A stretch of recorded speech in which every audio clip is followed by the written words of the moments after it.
السلام علیکم ورحمت الله وبرکاتہ. زه تاسو روح حسن شاهد یو ځل بیا د پښتو ټیک یوټیوب چینل تاسو په خدمت کې حاضر یم. حکومت ګورو چرته تاسو هم غواړئ چې ځان دغه شان کرخواره سندري جوړ کې په خپل تصویرانو باندې نو دا ویډیو تر اخیره پورې وګورئ.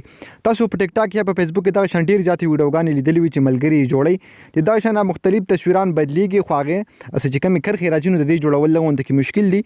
نو په نن ویډیو کې به تاسو دغه طریقه هم چې تاسو څنګه کولای شئ چې هم دغه شان کرخواله تصویرانو سندره ځانه جوړه کړئ. نو سټپ بای سټپ یو کوم خردینه مخکې تاسو تر اوسه پورې زموږ چینل پښتو ټیک نه سبسکرایب کړئ دا ضرور سبسکرایب کړئ او زموږ د فیسبوک پیج ځان سره هم لایک کړئ دا ویډیو د خپل مرګرو سره ضرور شیر کړئ. د دې لپاره به تاسو څه کوئ کوم ملګری چې په یوټیوب کې زموږ ویډیو ګورئ تاسو ته په ډسکرپشن کې یو لینک میلاو شي اپلیکیشن لینک او کوم ملګری چې فیسبوک کې زموږ ویډیو ګورئ د ویډیو د پاسه یا لاندې به تاسو ته یو لینک میلاو شي اپلیکیشن لینک هم دغه لینک نه تاسو به یو اپلیکیشن ډاونلوډ کړئ. اپلیکیشن به تاسو څنګه ډاونلوډ کوئ سمپل دغه ویډیو نه چې کوم د پاسه لینک ته ځخم په دې لینک باندې به سمپل کلیک کړئ.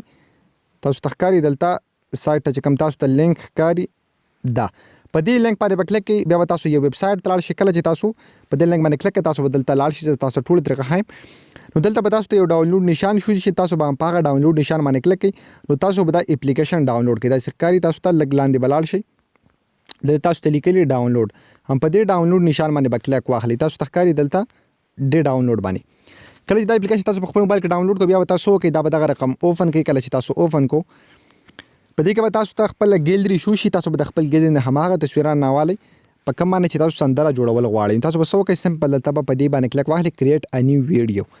کله چې تاسو په دې باندې کلیک واغستو نو دلته سایت ته تاسو بل آپشن درکې تاسو ته ښکاري البم په دې البم آپشن باندې به کلیک کړئ نو دې ځنه اتوماتیکلی تاسو خپل ګیلري کې چې څومره تصویران مين هغه ټول به تاسو ته شو شي.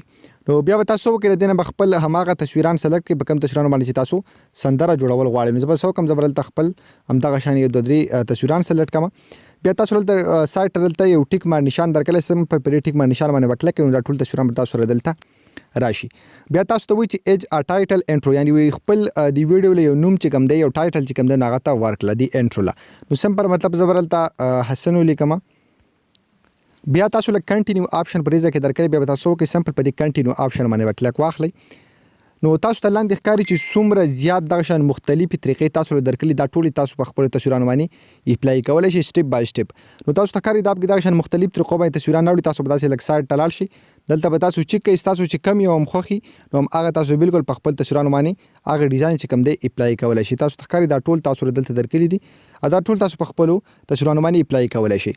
بیا چې کوم کرخواله دي تاسو ته ښکاري دلته ډیشینګ چې کوم تاسو درکړي دي نو په دې باندې تاسو خپل کرخواله سندره چې کوم د جوړول شي او تاسو کو بیا غواړئ چې په دې باندې د پاسه مطلب دغه شان سندره ورکم یا بل څه نو تاسو لاندې به میوزیک آپشن چې کوم درکړل سمپل تاسو کله په دې میوزیک باندې کلیک کړئ نو دې ځنه تاسو په خپل تصویرونو باندې شان مختلف میوزیکونه چې کوم تاسو ورکول شي بل سایت له تاسو دلته نور آپشن هم درکړي په دې باندې تاسو خپل تصویرونه زبردست دغه شان نور چې کوم د خپل اډیټ کولای شي. تاسو ته لاندې تاسو دغه شان مختلف میوزیکونه درکړي او سمپل تاسو خپل ګیلري نه راغستل غواړئ تاسو بیا څه وکړئ که تاسو خپل ګیلري نه میوزیک راغستل غواړئ تاسو لیکل مای میوزیک دغه نه به تاسو راغستل شي. چې کله تاسو غانا جوړ کړل ځانو سمپل دې کې تاسو له یو ډاونلوډ نشان درکړل سمپل په دې باندې کلیک کړئ نو دا ویډیو اتوماتیکلی تاسو په ګیلري کې سیو کېدل شروع شي. تاسو ښکاري تاسو دا راخته کې داسې نو بر سیوینګ یور ویډیو تاسو په ګیلري کې به دا ویډیو بیا سیو شي. نو ډیر زیات رقمل تقریبا دغه طریقه باندې تاسو کولای شئ چې ځان دغه شان کوړي ته تصویرانو سندري جوړ کړئ. نو خو ګمر ګورو دا د ویډیو خوشي ویډیو لایک کړئ چینل سره ضرور سبسکرایب کړئ موږ په خپل دعاګانو کې ساتي د الله په امان.